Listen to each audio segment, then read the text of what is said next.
चलिए, हम लोग का टॉपिक है आज होल्डिंग कंपनी, सूत्रधारी कंपनी और उनके बीच क्या डिफरेंस है सब्सिडरी और होल्डिंग कंपनी के बीच। तो सबसे पहले समझ लेते हैं हम लोग होल्डिंग कंपनी क्या है। सभी कंपनियां जो अपने गुड्स का प्रोडक्शन करती हैं वो ये चाहती हैं कि सर उनका कंपटीशन मार्केट में थोड़ा कम रहे, उनकी जो कॉस्ट है अदर कंपनियों से थोड़ी कॉस्ट हमारी कम रहे, या जो उनको रॉ मटेरियल सप्लाई करता है या जहाँ से उनको रेगुलरली लेबर की सप्लाई, रॉ मटेरियल की सप्लाई होती है वो रेगुलर हमारा होता रहे, उसमें कहीं भी कोई बाधाएं या रुकावट न आए। तो इसके लिए क्या करती हैं वो कि जो छोटी छोटी कंपनियां होती हैं या जो उनको माल सप्लाई करता है उस माल को उचित दर पर और समय समय पर नियमित रूप से सप्लाई करता रहे, इसके लिए उन छोटी छोटी कंपनियों को अपने अंडर में वो करने की कोशिश करती हैं, अपने अंडर में उस पर कंट्रोल करने की कोशिश करती हैं।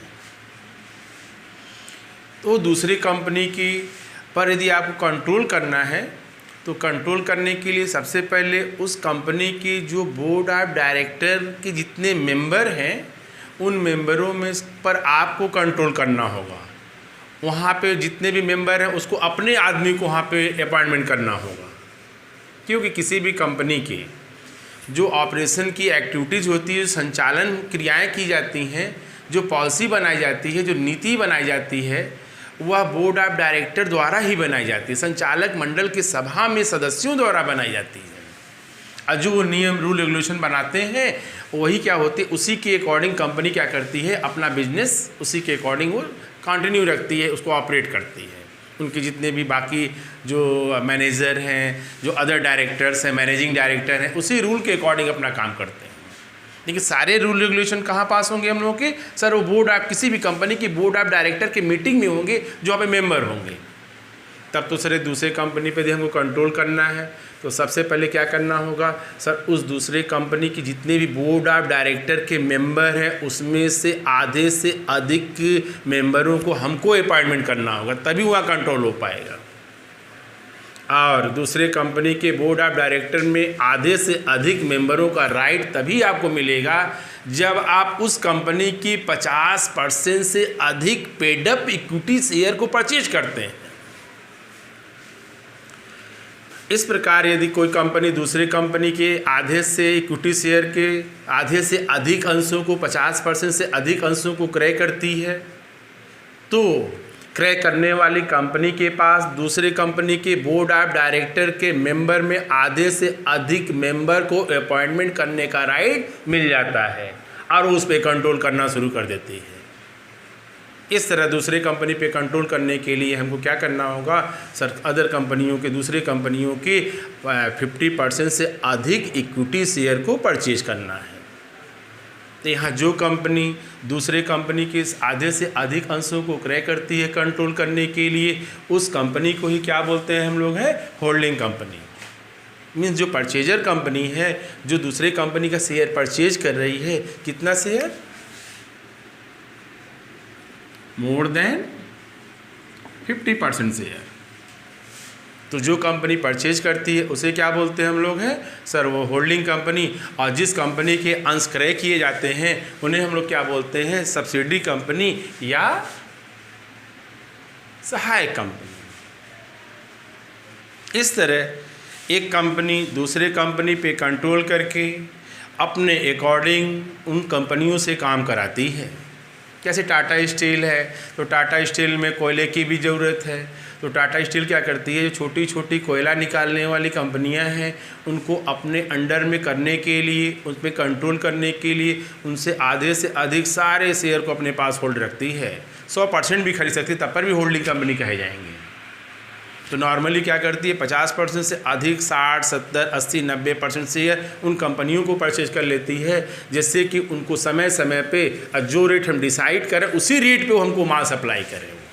और जब कब सप्लाई करें, सर जब हम बोलें तब सप्लाई करें, यानी हमको सप्लाई करने में पहले प्रियोरिटी दें ताकि हमारा प्रोडक्शन क्या है उसमें कोई भी रुकावट या बाधा न आए। इस प्रकार ये हम लोग का डेफिनेशन था होल्डिंग कंपनी और सब्सिडी कंपनी। तो होल्डिंग कंपनी क्या थी हम लोग की, यदि किसी कंपनी द्वारा दूसरे कंपनी के 50% से अधिक शेयर परचेज किए जाते हैं तो उसे हम लोग क्या बोलेंगे, होल्डिंग कंपनी। और जिस कंपनी के शेयर परचेज किए जाते हैं उन्हें बोलते हैं हम लोग सब्सिडी कंपनी। जैसे ए लिमिटेड ने बी लिमिटेड के 60% शेयर परचेज किया, तो यहाँ ए लिमिटेड क्या होगा, होल्डिंग कंपनी, और बी लिमिटेड क्या होगा, सब्सिडी कंपनी।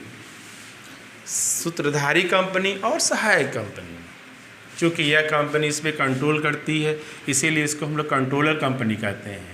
क्योंकि इस कंपनी के अकॉर्डिंग ही ये अपने सारे कार्य करते हैं। कैसे, घर में बच्चे जो हैं किसके, माता पिता के अकॉर्डिंग काम करते हैं। यही रीज़न है कि इनको माता पिता या पेरेंट या जनक भी कहते हैं, कंपनी भी कहते हैं। इनको चाइल्ड कंपनी या सब्सिडी कंपनी भी कहते हैं, सहायक कंपनी।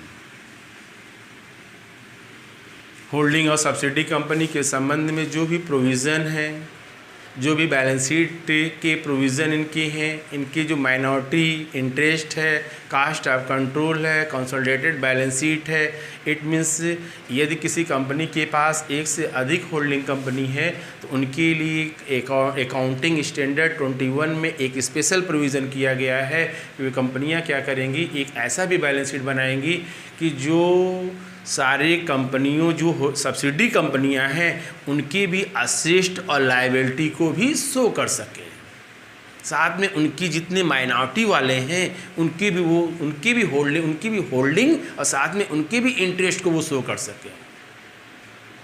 ये था हम लोगों का होल्डिंग एंड सब्सिडी कंपनी।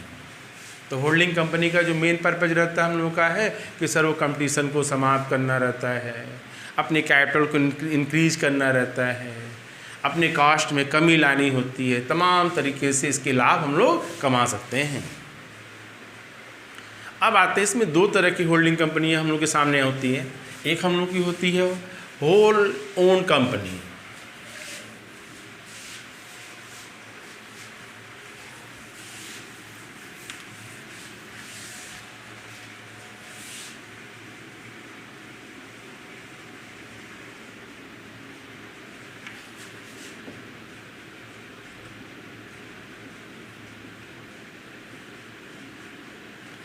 एक हम लोग की होती है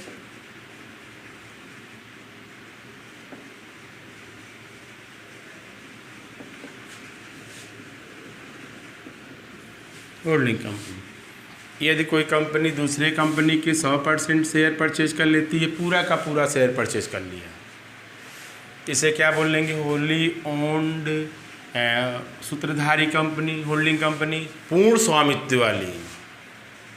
एक क्या हम लोग का है पार्टली ओन, जब 50% से अधिक, मोर देन 50%, लेस देन 100%, इसे क्या बोल लेंगे, आंशिक स्वामित्व वाली सूत्रधारी कंपनी। मतलब आधे से अधिक हमारा भी स्वामित्व है, बाकी लोग उन लोगों का भी है जिनका शेयर हमने परचेज नहीं किया है।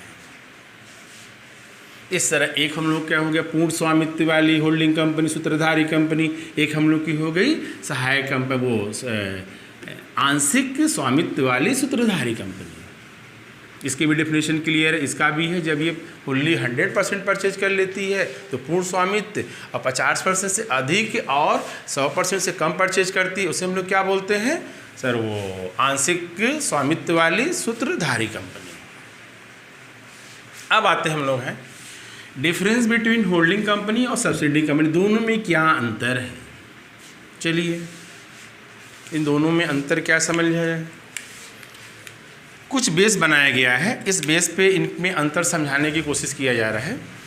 चलो पहला हम लोग का on the basis of control, नियंत्रण के आधार पर होल्डिंग कंपनी का सब्सिडी कंपनी पे कंट्रोल रहता है, इनके सारे एक्टिविटीज़ पे इनका कंट्रोल रहता है,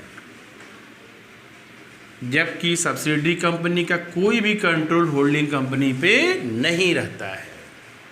कंट्रोल का मतलब कि जो ये पॉलिसी बनाएगा इनके लिए बनाएगा होल्डिंग कंपनी, क्योंकि सर इसके जो बोर्ड ऑफ डायरेक्टर हैं कि जितने भी मेंबर हैं सारे मेंबर इनके द्वारा, आधे से अधिक मेंबर इनके द्वारा अपॉइंटमेंट किए गए हैं, तो स्वाभाविक सी बात है सर कंट्रोल इन्हीं का होगा। दूसरा हम लोग का है on the basis of holding of share, मतलब शेयर रखने के आधार पे होल्डिंग कंपनी क्या करती, इनकी 50% से अधिक शेयर जैसे 60% का परचेज किया है तो 60% इसके शेयर होल्ड रखेगी, अब बाकी ये कितना होल्ड रखेंगे 40%। अगर ये 70% है तो ये कितना होगा 30%। इट मीन्स ये 100% होल्डिंग कंपनी जो है 50% से अधिक शेयर होल्ड रखती है, और सब्सिडी कंपनी क्या करती है 50% से कम शेयर को होल्ड रखती है। तो परसेंटेज ऑफ होल्डिंग में क्या है, होल्डिंग कंपनी के पास 50% से अधिक शेयर होल्ड रहते हैं, सब्सिडी कंपनी के पास 50% से कम शेयर, मतलब मोर देन और लेस देन 50% से। चलिए तीसरा हम लोग का है on the basis of interest, interest के आधार पे, हित के आधार पे होल्डिंग कंपनी का जो है सब्सिडी कंपनी में जो इंटरेस्ट है वे आधे 50% से अधिक का हित रहता है। मतलब सब्सिडी कंपनी की जितनी भी असेस्ट है, लायबिलिटी है, उसमें 50% से अधिक किसका है, होल्डिंग कंपनी का रहता है। अब बाकी जो बचा 40% हित 40% या 50% से जो कम का हित है, इंटरेस्ट है, वो किसका, सब्सिडी कंपनी का है। मतलब यदि सब्सिडी कंपनी डूबती है तो सर 40% माइनॉरिटी वालों का डूबेगा, और बाकी 60% किसका डूबेगा, होल्डिंग कंपनी का डूबेगा। तो किसका हित बड़ा रहता है, होल्डिंग कंपनी का हित अब अधिक रहता है और सब्सिडी कंपनी का हित कम रहता है। हित मीन्स इंटरेस्ट, इंटरेस्ट का मतलब वो ब्याज नहीं, इंटरेस्ट का मतलब क्या हमारा वहाँ पे हित, इंटरेस्ट है, हित है, कितना हमारा हिस्सा मिलेगा वहाँ। On the basis of purchase of share, एक होल्डिंग कंपनी अपने सब्सिडी कंपनी के शेयर परचेज कर सकती है, बट एक सब्सिडी कंपनी अपने होल्डिंग कंपनी के शेयर परचेज नहीं कर सकती है। हाँ, यदि होल्डिंग कंपनी जो है सब्सिडी कंपनी का शेयर परचेज करने के पहले इसने इसका शेयर परचेज कर रखा है तो वहाँ पे क्रॉस होल्डिंग हो जाएगी बस। लेकिन नॉर्मल रूल क्या है कि सर एक होल्डिंग कंपनी सब्सिडी कंपनी के शेयर परचेज कर सकती है, लेकिन सब्सिडी कंपनी होल्डिंग कंपनी का शेयर परचेज नहीं कर सकती है। चलिए आगे आते हैं। On the basis of profit, लाभ के आधार पर होल्डिंग कंपनी की जो भी प्रॉफिट होती है वो होल्डिंग कंपनी की अपनी ही प्रॉफिट रहती है, इसमें किसी दूसरे अन्य कंपनियों का कोई भी हिस्सा नहीं देना है। जबकि सब्सिडी कंपनी की जो प्रॉफिट होती है उस प्रॉफिट में जितना हिस्सा होल्डिंग कंपनी का होगा वह इसकी प्रॉफिट हो जाएगी। मतलब सब्सिडी कंपनी की जो प्रॉफिट होती है होल्डिंग कंपनी की प्रॉफिट हो जाती है, लेकिन कितना, पूरा नहीं। 60% परचेज किया तो 60, 70 किया तो 70। इसकी जो प्रॉफिट होती है वो उसको बोलते हैं हम लोग है कंसोलिडेटेड प्रॉफिट, अपना लाभ प्लस इनका हिस्से का लाभ दोनों जोड़ देंगे तो क्या कहलाएगा वो, कंसोलिडेटेड प्रॉफिट, मतलब मिश्रित लाभ। अब बाकी जो इनका लाभ बचा है वो उनका लाभ रहेगा। आगे आते हैं। तो प्रॉफिट में क्या था, इस कंपनी की प्रॉफिट इनकी प्रॉफिट नहीं होती है, जबकि इनकी प्रॉफिट होल्डिंग कंपनी की प्रॉफिट कंसीडर हो जाती है, मानी जाती है। अगला क्या है, on the basis of appointment of member of board of director, holding company के जो बोर्ड ऑफ डायरेक्टर के मेंबर हैं वो इन्हीं कंपनी के द्वारा, शेयर होल्डरों द्वारा अपॉइंटमेंट किए जाएंगे, इनके द्वारा नहीं। जबकि वाइल द सब्सिडी कंपनी में जितने भी बोर्ड ऑफ डायरेक्टर के जो मेंबर हैं उनमें आधे से अधिक मेंबर कौन अपॉइंटमेंट करेगा, होल्डिंग कंपनी। ठीक है, कहाँ पहुँचे हम लोग, चलिए। On the basis of consolidated balance sheet, एकीकृत या मिश्रित आर्थिक चिट्ठे के आधार पर होल्डिंग कंपनी जो है अपने तो बैलेंस शीट तो बनाएगी, एक बैलेंस शीट और बनाएगी जिसमें सारे सब्सिडी कंपनी के असेस्ट और लायबिलिटी भी शो रहेंगे। उसे क्या बोलते हैं हम लोग हैं, कंसोलिडेटेड बैलेंस शीट। मतलब एक होल्डिंग कंपनी है कंसोलिडेटेड बैलेंस शीट बनाती है, जबकि subsidy company consolidated balance sheet नहीं बनाई जाती, एक नॉर्मल बैलेंस शीट बनाता है ये, जो शेड्यूल 3 के पार्ट 1 में दिया गया है। ठीक है, on the basis of membership, holding company के जो मेंबर है इसके, हाँ, होल्डिंग कंपनी सब्सिडी कंपनी के मेंबर हो सकती है, but subsidy company holding company का मेंबर नहीं हो सकता है। On the basis of allotment of share, एक होल्डिंग कंपनी सब्सिडी कंपनी को शेयर अलॉट नहीं कर सकती है। मीन्स यदि होल्डिंग कंपनी ने शेयर पब्लिक में इशू किया है और सब्सिडी कंपनी भी एप्लीकेशन दे दिया है, तो इसके शेयर को अलॉटमेंट नहीं होगा। यदि गलती से अलॉटमेंट कर दिया है तो वाइड हो जाएगा, व्यर्थ हो जाएगा, क्योंकि रूल है। कोई भी चीज़ रूल के एक्स्ट्रा हम लोग फॉलो करते हैं, अगर उसको हम लोग हैं रूल के बाहर कोई काम करते हैं तो सारे वर्क हम लोग क्या बोलते हैं, अल्ट्रा वायरस या वाइड वर्क, है ना। ये था हम लोगों का डिफरेंस बिटवीन होल्डिंग कंपनी और सब्सिडरी कंपनी। सूत्रधारी कंपनी और सहायक कंपनी में क्या अंतर है। नियंत्रण के आधार पे है, अंशों के रखने के आधार पे है, हित के आधार पे है, और ये अंशों को क्रय करने के आधार पे है, लाभ के आधार पे है, संचालक मंडल में सदस्यों की नियुक्ति के आधार पे है, मिश्रित चिट्ठा बनाने के आधार पे है, और ये सदस्यता के आधार पे है, अंशों के आवंटन के आधार पे है। तो ये हम लोग का टॉपिक था होल्डिंग कंपनी क्या है, होल्डिंग कंपनी की क्या हमारे पर्पज़ है, क्या इसके प्रकार है, और साथ में दोनों में डिफरेंस क्या है।